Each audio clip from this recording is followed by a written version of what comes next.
Zee 24 तास एक पाऊल पुढे। खेडला आमचे प्रतिनिधी दिनेश दुखंडे संपर्कात आहेत। दिनेश, आधी बागुल आता उपरकर शिवसेनेला जय महाराष्ट्र करून निघून गेलेले आहेत मनसेमध्ये। काय सांगाल आपण उपरकरांविषयी, संध्याकाळच्या सभेविषयी? सुवर्णा, राज ठाकरे यांच्या पश्चिम महाराष्ट्राच्या दौऱ्यापासून आता सिंधुदुर्गात किंवा कोकणातल्या दौऱ्याला सुरुवात झालेली आहे।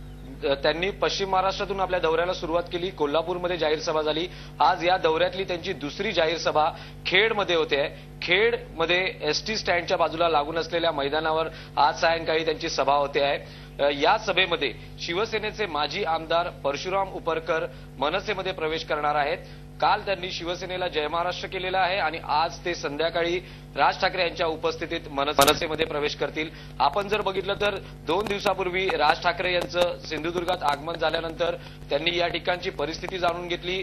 2 दिवस ते सिंधुदुर्गात होते, पदाधिकाऱ्यांशी बोलले, स्थानिक मुद्दे जाणून घेतले। एकूणच आज भाषण हे त्यांचं कोकणातल्या मुद्द्यांवर असेल। या ठिकाणीही कोकणामध्ये काँग्रेस एनसीपी या सरकारचे मंत्री आहेत, त्या अनुषंगाने कोकणातले स्थानिक मुद्दे आणि या मंत्र्यांची कामगिरी आणि काँग्रेस एनसीपी या सरकारवर टीका, अशा पद्धतीनेच एक भाषणाचा रोख असू शकेल। कारण पश्चिम महाराष्ट्रामध्येही जे सत्ताधारी होते काँग्रेस एनसीपीचे, त्यावर राज ठाकरे यांनी टीका केली होती। अजित पवारांनी कालच राज ठाकरे यांनी टीकेला उत्तर दिलं आहे। त्यामुळे आज राज ठाकरे पुन्हा एकदा अजित पवार आणि काँग्रेस एनसीपीवर हल्ला करतील असं एकूण दिसून येत आहे। नक्की, धन्यवाद ही माहिती दिल्याबद्दल। झी 24 तास एक पाऊल पुढे।